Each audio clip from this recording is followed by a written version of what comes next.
Boa noite, amados. Nós agradecemos a Deus por estarmos juntos mais uma vez.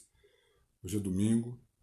Nós estamos aqui às 20 horas, começando esse culto para engrandecer Deus, aquele que pode todas as coisas. Se você puder, abra sua Bíblia onde você estiver, mesmo no celular. Nós vamos ministrar a palavra do Senhor no livro de 2 Crônicas, capítulo 7, verso 14. Nós vamos falar um pouco sobre oração.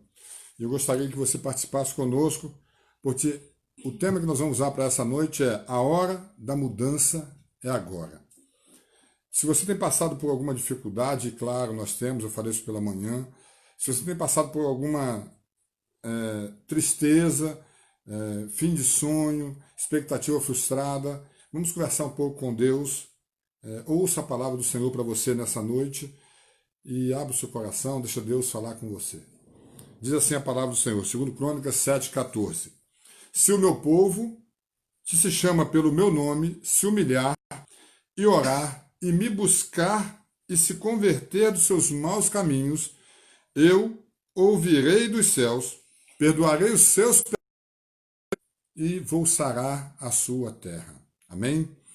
Vamos falar com Deus? Senhor, muito obrigado pela palavra lida. Nos dê a autoridade para falarmos dela, somente dela. Que os nossos corações sejam sempre sensibilizados pelo poder do Espírito Santo.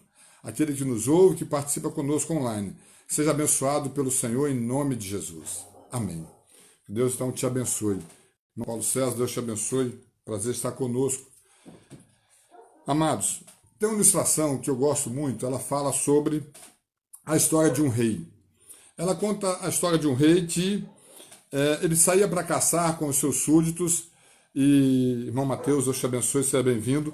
E numa dessas caçadas, o rei tem um embate com um determinado animal, e o animal morde o seu dedo e arranca o seu dedo. E aquele rei volta para casa, muito triste, muito chateado, mas o seu servo fala com ele assim, Deus é bom o tempo todo. Aquele rei fica muito irritado. E tudo que acontecia, aquele servo falava, Deus é bom o tempo todo. Irmão Samuel, seja bem-vindo. Irmã Lucinéia, Deus te abençoe. Todas as vezes que acontecia alguma coisa, aquele servo falava, Deus é bom e Deus é bom o tempo todo. Então aquele rei, quando resolveu caçar novamente, falou assim com aquele servo, olha, você hoje não vai caçar comigo, você vai ficar preso, porque você fala que Deus é bom, mas Deus permitiu aquele animal arrancar o meu dedo. Que Deus é esse que é bom e permite que um animal arranque o dedo do rei do palácio? E então aquele servo foi para a prisão e ficou lá. O rei foi caçar, e nessa caçada, irmãos, isso é uma ilustração, é claro, irmã Naga, seja bem-vindo, Deus te abençoe. E nessa caçada, o rei, então, encontra uma tribo indígena, uma tribo que vivia naquela floresta, eles atacam o rei, atacam as pessoas ali, e matam algumas pessoas, e eles matam e comem algumas pessoas daquela, levam para matar, para comer, para fazer alguma coisa, e quando olham para o rei, para capturar o rei, e vê que o rei está faltando um dedo nele, eles libertam o rei. O rei então volta para casa, mas os seus súditos que ali estavam foram capturados. Irmã Carla, Deus te abençoe, seja bem-vinda. Bom, quando chega então ao palácio, o rei fica encucado com aquilo, pensando, e vai lá na prisão e fala com aquele servo, eu vou te soltar. Eu agora entendi por que eu fui para lá. Mas se Deus é bom, e foi bom comigo, permitindo que eu tivesse o dedo arrancado, para não ser depois ser capturado por aquela tribo, por que Deus permitiu que você ficasse preso aqui e que eu fosse injusto com você? Aquele servo, então, olha para o rei e fala, Deus é bom. Se eu tivesse ido com o Senhor, eu não tenho nenhum defeito e eu seria capturado. Deus é bom o tempo todo. Amém? Sabe, amados, às vezes nós não entendemos por que as coisas acontecem. Algumas coisas que acontecem conosco, elas nos fazem um mal imediato, se nós não entendermos que nós é que precisamos olhar para Deus e entender que precisamos dele. No texto de hoje, 2 Crônicas, capítulo 7, verso 14, nós vamos falar um pouco sobre a hora da mudança. E a hora da mudança é agora. Se nós não atentarmos a nossa vida para mudar no momento de turbulência, igual nós estamos passando aqui no Brasil, no mundo todo, mas no Brasil e em nossa região, irmão Júnior, seja bem-vindo, Deus te abençoe. Nós precisamos agora tomar algumas decisões. E uma das decisões que nós podemos tomar é de mudança. Mas não é mudança para pior, é uma mudança para melhor. A leitura bíblica nos fala sobre oração, sobre clamar a Deus. E se você voltar um pouquinho a sua Bíblia, no mesmo livro de Crônicas, capítulo 7, nós vamos começar do versículo 2, capítulo 2, verso 17. Vai começar toda essa história que nós vamos relatar um pouco aqui hoje. Do versículo 17 em diante, Salomão é o rei, Davi morre, Salomão assume o reinado e recebe então de Deus um mandamento. Vai preparar e construir o templo, que Davi, seu pai, não fez, não pôde fazer. No versículo 17 diz assim: Salomão levantou o censo de todos os homens estrangeiros que havia na terra de Israel, segundo o censo que fizera Davi, seu pai, e acharam 153. Designou deles 70.000 para levar as cargas, 80.000 para talharem pedras nas montanhas, como também 3.600 para dirigirem o trabalho do povo. A construir o...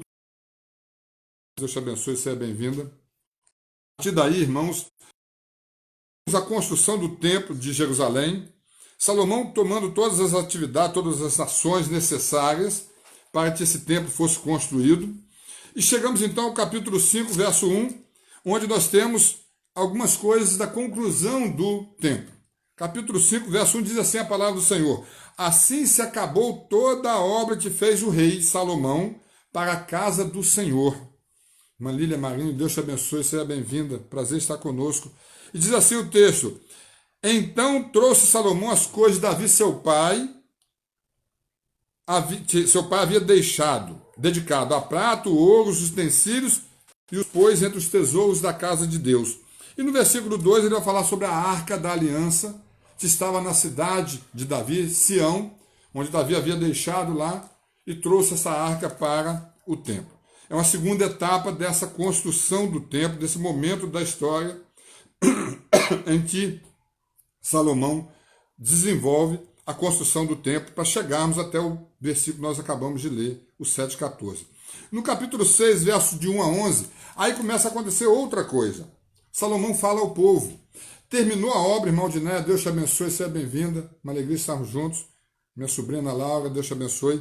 Amados, no capítulo 6 começa então Salomão falando com o povo: olha, agora nós vamos começar uma nova etapa, agora nós temos um templo para nós adorarmos a Deus. Do versículo 1 ao versículo 11, Salomão está falando para o povo. E Salomão se derrama diante do povo, contando tudo que foi feito. E a partir do versículo 12, uma segunda etapa dessa história. Salomão agora começa a orar a Deus.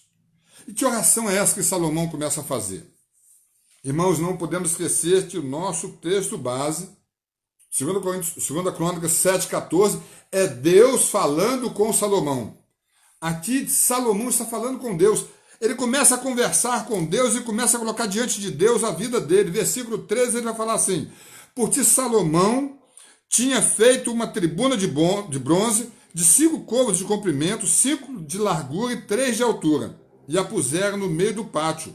Pôs-se em pé sobre ela, ajoelhou-se na presença de toda a congregação de Israel, estendeu as mãos para o céu e disse... Agora é Salomão conversando com Deus: Senhor, Deus de Israel, não há Deus como tu nos céus e na terra, como tu te guardas a aliança e a misericórdia. A teus servos que de todo o coração andam diante de ti, que cumpriste para com o teu servo Davi, meu pai, o que lhe prometeste pessoalmente, o dissestes e pelo teu poder o cumpriste, como se vê hoje. Ou seja, nesse momento, Salomão chega diante de Deus: o tempo está concluído, Senhor. Aquilo que o Senhor falou que era para fazer está feito. Deus te ame, seja bem-vindo, Deus te abençoe. Nós concluímos esta etapa. Agora nós vamos, irmãos, então, começar uma outra etapa. Do verso 12 até o final desse capítulo 6, verso 42, nós vamos ter, então, esse momento de oração de Salomão a Deus, conversando com Deus e falando com Deus, tudo que precisava ser feito, ser falado, ser conversado e ser confessado a Deus. Alguns destaques nós vamos fazer desse texto para chegarmos ao tema principal da mensagem de hoje, é que a oração de Salomão tinha era uma exaltação a Deus. Versículo 13 a 15, Salomão está exaltando Deus e ele voltando lá, ele vai começar a falar com o Senhor. Ó Senhor, Deus de Israel, não há outro como o Senhor. Salomão começa a exaltar a Deus, começa a glorificar a Deus, dizer, não tem outro como o Senhor, que cumpre o que promete. O Senhor é o Deus do povo, te confia, aquele que nós podemos entregar as nossas coisas. Depois do verso 16, 17, ele começa a clamar pela aliança que Deus havia feito. Diz assim o verso 16. Agora, pois, ó Senhor, Deus de Israel, faz a teu servo Davi, meu pai, o que me declaraste, ou seja, a aliança que você fez, Deus, que o Senhor fez conosco, fez com meu pai, cumpre ela em nós. Verso 17 vai dizer, agora também, ó Senhor, Deus de Israel, cumpra-se a tua palavra que disseste a teu servo Davi. Ou seja, nesse momento, podemos dizer assim, Salomão apresenta diante de Deus a aliança que Deus havia feito lá atrás com Davi. Irmã Elisângela, seja bem-vinda, Deus te abençoe. Senhor, agora é a hora do Senhor cumprir tudo aquilo que o Senhor falou que ia fazer. E aí depois, o terceiro ponto dessa oração de Salomão com Deus, dessa conversa com Deus, é o clamor e súplica que ele faz no verso 19, 20, 21 e 22. Diz assim o texto, atenta, pois, para a oração do teu servo e para a sua súplica. Ó Senhor, meu Deus, para ouvires o clamor e a oração que faz o teu servo. Ou seja, o teu servo está clamando, está suplicando ao Senhor. Que súplica é essa? Que clamor é esse que Salomão está fazendo a Deus? E ele começa então no versículo 20. Para que os teus olhos estejam abertos dia e noite sobre esta casa, o templo. O templo agora está construído, amados. E aí, Salomão faz o que então? Conversa com Deus e fala, Senhor, está pronto aqui. Agora é o Senhor quem vai agir. O Senhor que vai fazer as coisas acontecerem. E ele continua dizendo, verso 21, ouve, pois, a súplica do teu servo e do teu povo de Israel quando orarem nesse lugar.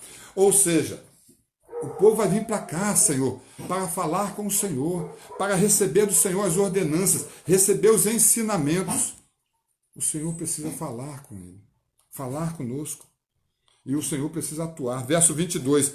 Quando alguém pecar contra o seu próximo e lhe for exigido que jure, e ele vier a jurar diante de teu altar nessa casa, ouve tu dos céus, age e julga. Ou seja, Senhor, está tudo pronto. Estamos entregando ao Senhor. Agora, a ação que o Senhor tem que tomar conosco é olhar por nós. O quarto destaque de oração que Salomão faz é sobre misericórdia. Verso 36 ao 39, ele vai falar assim com Deus. Quando pecarem contra ti, pois não há homem que não peque. Interessante que aqui tem um destaque muito importante sobre pecado. Amados, todos nós somos pecadores. Do maior ao menor. Do mais santificado homem ao menos santificado ou mais pecador de todos. Mas todos nós somos pecadores e temos pecado. E ele diz, olha, não há homem que não peque. E tu te indignes contra eles, entregar nas mãos do inimigo, a fim de que os leve cativam a terra longe, ou perto esteja, e na terra aonde fores levado, caírem em si, e se converterem, ou seja, se houver arrependimento. Sabe, amados, Salomão lembra a Deus o seguinte, o Senhor é o Deus da misericórdia. Essa oração aqui é de misericórdia. O Senhor é aquele que olha para nós e diz, olha, na terra do seu cativeiro, te suplicarem, implorarem, dizendo, pecamos e perversamente procedemos e cometemos iniquidade. e se eles se converterem a ti de todo o coração, de toda a tua alma, na terra do cativeiro, então o Senhor vai olhar e vai ter essa misericórdia. Verso 39. Ouve tu dos céus, do lugar da tua habitação, a sua prece, a sua súplica, lhe faz justiça. Perdoa o teu povo, que houver pecado contra ti.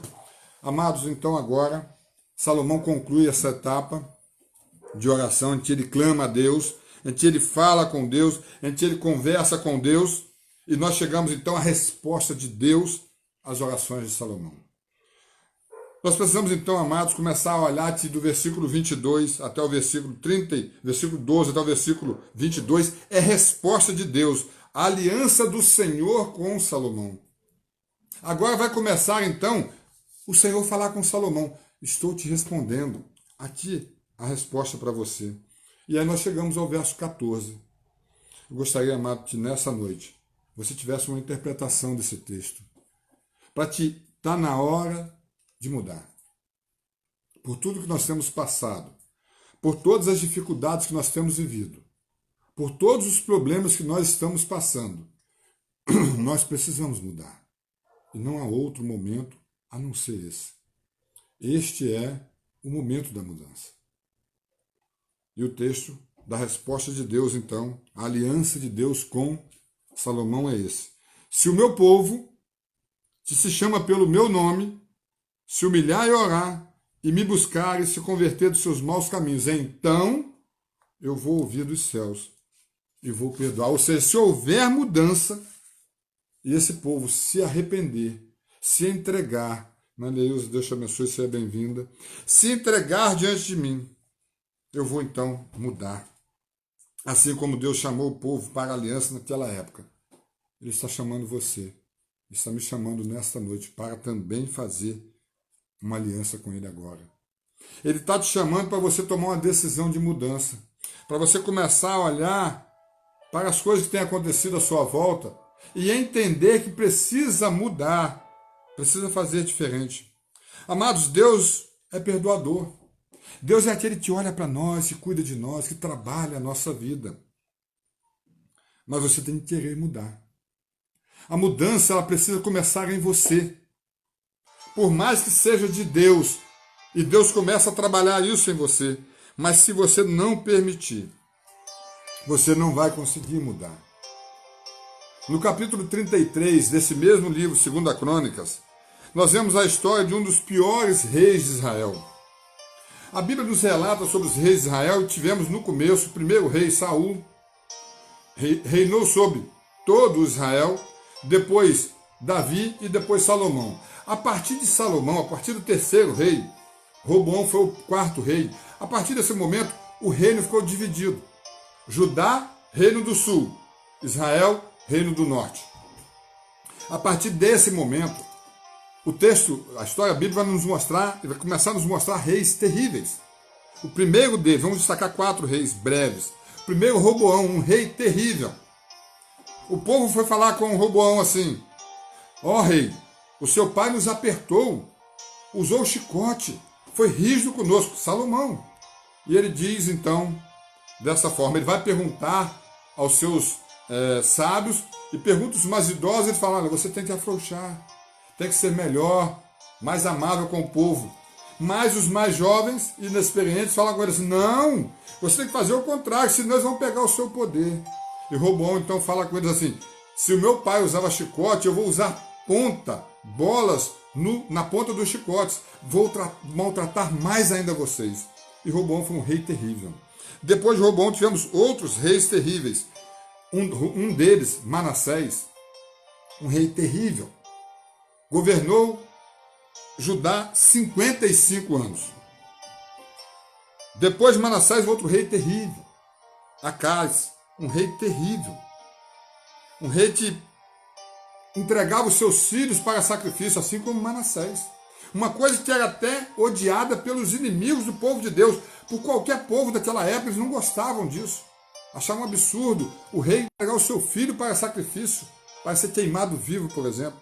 Tivemos também o quarto destaque de reis ruins dessa história de Israel, o rei Acabe, um rei terrível, um rei que usou de uma astúcia terrível com a sua rainha, sua mulher, a rainha Jezabel, uma mulher terrível também, para conseguir uma terra que ele queria para plantar uma horta.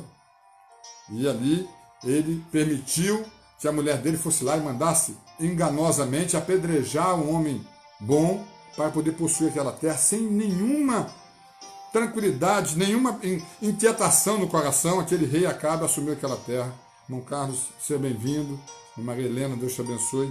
Sabe, amados, esses 4 reis foram terríveis, mas vamos destacar Manassés. 55 anos reinando. O seu filho também foi um rei ruim, já o seu neto, um bom rei. Mas Manassés foi um rei tão ruim que era, ele queimou o seu filho em sacrifício. Mas a Bíblia nos retrata que esse rei mudou e foi perdoado por Deus. 2 Crônicas 33, versos 18 e 19. Abra a sua Bíblia aí. Diz assim o texto. 2 Crônicas 33, 18 e 19. A morte de Manassés. Manassés governou 55 anos. Ele só piorava. Ele permitia sacrifícios a ídolos, a deuses estranhos. Fazia altares estranhos no templo e fazia tudo de ruim.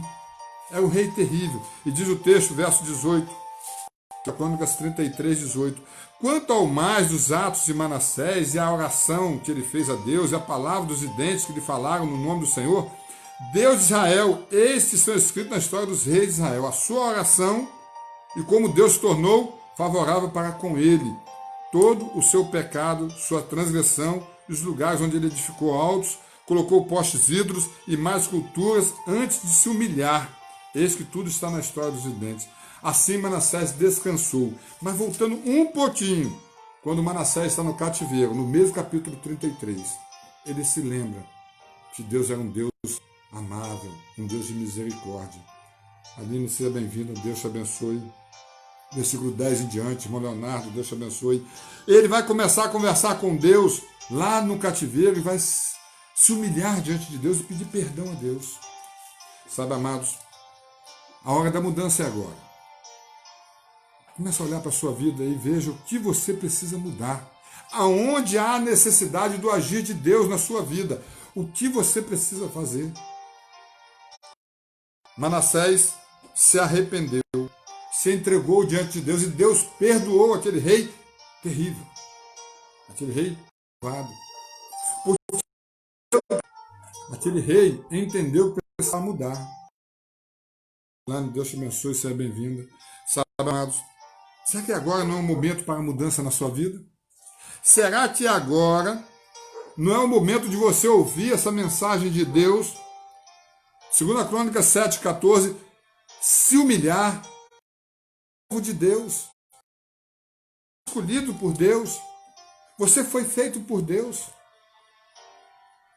para ser uma pessoa de Deus.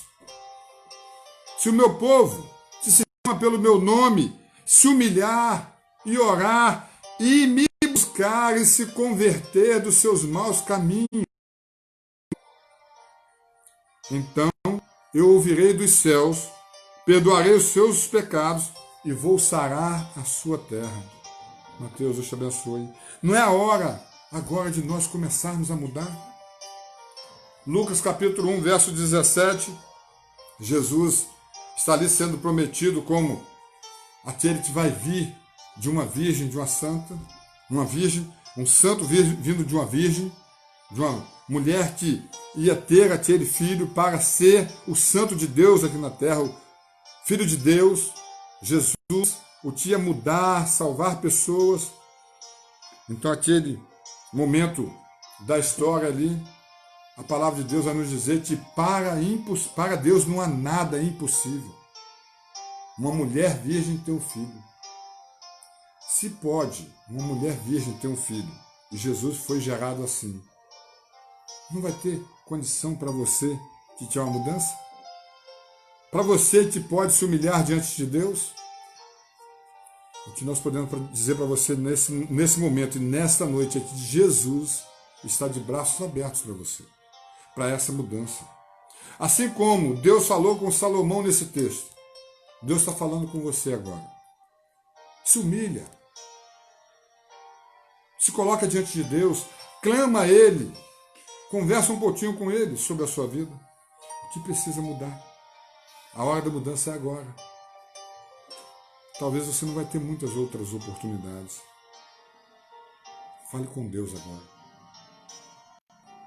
Se você quer mudar a sua vida, esse é o momento. O momento de ser um filho de Deus. Se o meu povo, se você quer ser povo de Deus, fale com Ele agora. Feche os seus olhos, aonde você estiver, e fale com Ele. Senhor, nós te agradecemos, porque a Tua palavra foi ministrada. A hora da mudança é agora. Se o meu povo, como diz o Senhor para conosco, se humilhar, orar, ó Senhor Jesus, nós estamos agora nos humilhando diante do Senhor e dizendo: o Senhor é Deus e Tu és o Senhor. Perdoe as nossas falhas, nos arrependemos do que fazemos que não agrada ao Senhor. E nós te pedimos, abençoe a todos que nos ouvem, a todos que ouvem esta palavra, que o poder do Senhor seja sobre a sua vida, em nome de Jesus. Amém? Deus abençoe o seu domingo, abençoe a sua semana. Vamos esperar em Deus para que na próxima semana possamos nos encontrar, se não for possível no templo. Na quinta-feira, às 19 horas, estaremos aqui. E todos os dias, às 20 horas, a Primeira Igreja Batista de Cardoso está orando por você, por cada um daqueles que falam conosco, dos nossos vizinhos, amigos. E se você quiser uma oração, mande uma mensagem, ligue para mim, ligue para um membro da igreja. Nós podemos conversar e orar com você. Que Deus abençoe o seu domingo, em nome de Jesus. Amém.